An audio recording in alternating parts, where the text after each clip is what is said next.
Drug free சொசைட்டியாக மாற்றணுன்றதுக்காக காலைல ஒரு அவேர்னஸ்க்கு போயிட்டு வந்தேன். அது போயிட்டு வந்ததுக்கு அப்புறம் ஒரு தப்பான ஒரு ரூமர் வந்து கிளப்பிட்டு இருக்காங்க. என்னன்னா, நாங்கள் ஐபிஎல் மேட்ச்சுக்கு ஒரு 2 years பிஃபோர் சம்திங் போயிருந்தோம். பாப்பா பிறந்து கொஞ்ச நாள் கழிச்சு, அது ஒரு 2 years பிஃபோர் இருக்கும், டேட் கூட தெரியல. அந்த டைம்ல ஃபேமிலியோட எல்லாரும், ஃபேமிலி ஃப்ரெண்ட்ஸ் எல்லாருமே போயிருந்தோம்.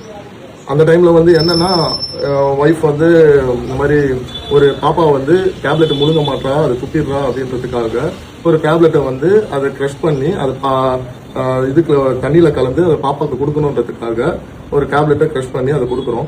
ஐபிஎல் மேட்ச் ஸ்டேடியம்ல அவ்வளோ கூட்டம், அவ்வளோ கும்பல், அவ்வளோ போலீஸ் ப்ரொடெக்ஷன், அவ்வளோ பேர் என் பேக்ல ஃப்ரண்ட்ல எல்லாருமே இருக்கிறாங்க.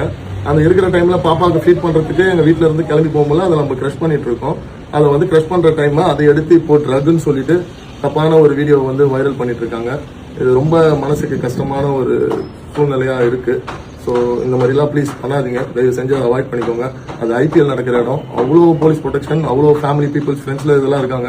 இது ஈஸியான விஷயம் கிடையாது அது தப்பா பேசுறதுக்கு. அதையும் வந்து தப்பா போட்டுட்டு இருக்காங்க. ஸோ இல்லை என்னாச்சுன்னா, அன்னைக்கு ஐபிஎல் நாங்களாம் தான் போயிருந்தோம். ஸோ குழந்தைக்கு அப்போ வந்து 1.5 years இருக்கும்.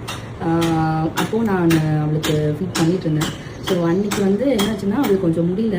அதனால பிஃபோர் ஃபீடிங் இல்லை பிஃபோர் ஃபுட் வந்து அவளுக்கு அந்த டேப்லெட் வந்து க்ரஷ் பண்ணி கொடுக்க சொல்லியிருந்தார் டாக்டர். ஸோ அந்த டேப்லெட் வந்து நான் தான் இவரை க்ரஷ் பண்ணி கொடுக்க சொன்னேன். ஸோ அந்த டைமில் அது வீடியோ எடுத்திருக்காங்க போல். பட் இந்த டைமில் அது வெளியே வந்துருக்கு. ஸோ எங்களோட கடமை அது எக்ஸ்ப்ளனேஷன் வந்து உங்களுக்கு கொடுக்குறது. பிகாஸ் வந்து சும்மா நல்ல விஷயம் பண்ணுறப்போவே வந்து தப்பாக ரீச் ஆகுது.